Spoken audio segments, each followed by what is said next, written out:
In today's breaking story, Donald Trump just stunned his own military with a threatening new move.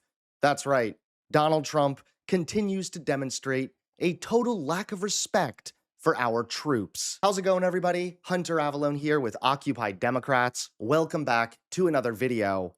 Now, at this point, it is undeniable. Donald Trump's corruption absolutely knows no bounds.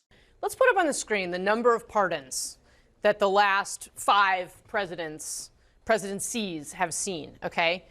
George W. Bush, 189. Obama, 212 over the course of 2 terms. 144 pardons in President Trump's first term. Joe Biden, 80 pardons. I would note that the Hunter Biden pardon was an exceptional case that maybe deserves, more than one entry on that list, but there you have it. This time, President Trump, 1,500 pardons. Has he possibly had enough time in the day to look long and hard at each 1,500? I think we can all agree that 1 month in a Trump presidency is like 1 year in a normal presidency.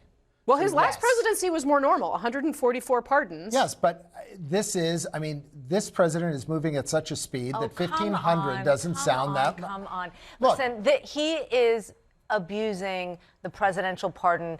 Let's not even look at Cuellar, and let's just look at the former president of Honduras, who was drug trafficking to this country. And this is why Trump's cabinet is consistently getting called out. They're obviously trying to kill the people on the boat. That's the whole purpose of bombing. A few things. First of all, it's not Hegseth derangement syndrome to say that a former Fox News host shouldn't be leading the most powerful military in the world. Secondly, Obama had an authorized use of military force over a lot of these post-9/11 airspaces. He could do these strikes. Pakistan? But thirdly, finally, the Coast Guard has admitted they interdicted 212 boats since 2024 with no violence, nothing happening.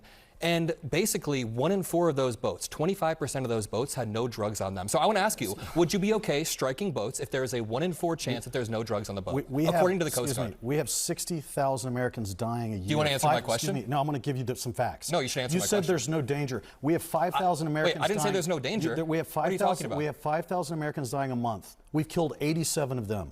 You want to know what's interesting? This is if Donald Trump cared about drugs, you guys are off the rails. Why are you upset about it? I'm not upset. I'm upset that Donald Trump claims to care about drugs, yet he pardoned the former Honduran president. And I have to sit across from you that claims Trump is doing this to take care and save Americans. When I ask you a question, I want you to answer. If there's a 25% chance that there's no drugs on one of these boats, are you okay with striking them? Who said there's a 25%? The Coast Guard. That's at our border. No, the Coast Guard. That's at our border. No, the Coast Guard That's said not this off the because border Rand of Venezuela. That's not off the border of Venezuela. We don't have the Coast Guard off the border of Venezuela. Rand Paul subpoenaed the Coast Guard because they operate in the ocean.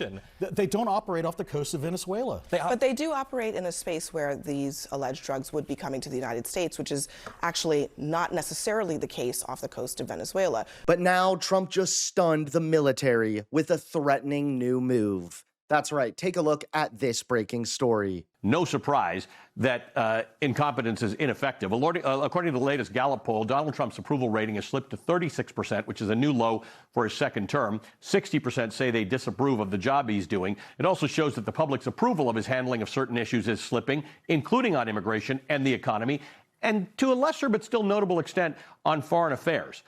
This is all a mess. This is what happens when you don't actually lead a movement.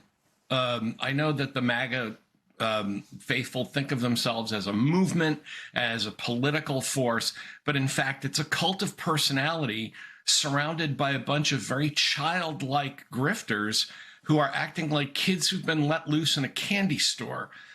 One of the things that's so striking about all these people is not just how amateurish they are, but how completely unfocused they are. They seem to have no other interest in when you mentioned the president's agenda, Ali. Who could know what that is? The agenda seems to be line your pockets, please Donald Trump, don't get fired, and take the government jet to go see your girlfriend. One of the things that's so striking in this report is how adolescent, how juvenile all 3 of these examples are. You have someone who is in charge of the Department of Homeland Security, playing cowgirl dress up. You have the FBI director whining, well, I get to have a girlfriend. I can go see my girlfriend. Can't I? I mean, it's so cringe inducing. And you've got the Secretary of Defense, acting like a kind of bully who's been put in charge of his high school and just wants to yell at all the teachers and saying things like, I've been exonerated, when in fact he hasn't. The opposite has happened, because he's reasoning and arguing like he's about 12. This is really bad. It's literally for the opposite.